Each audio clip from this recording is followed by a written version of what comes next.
zuciyata ta huce haka, da na tuna soyayyar ki na kan huce haka.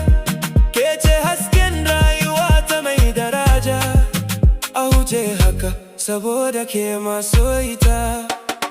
Tun na rasa natsuwa a raina, kullum ina mafarkin ki.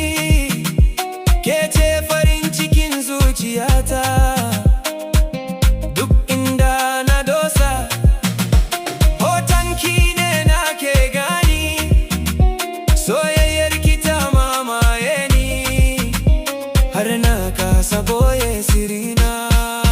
A huce haka, zuciyata ta huce haka, da na tuna soyayyar ki na kan huce haka.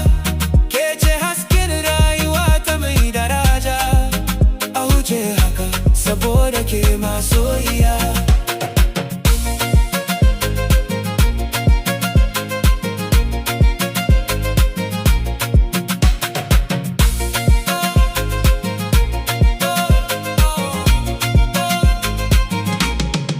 Ko da akwai nisa tsakaninmu, zan ci gaba da son ki. Babu wanda zai maye gurbinki a cikin zuciyata har abada.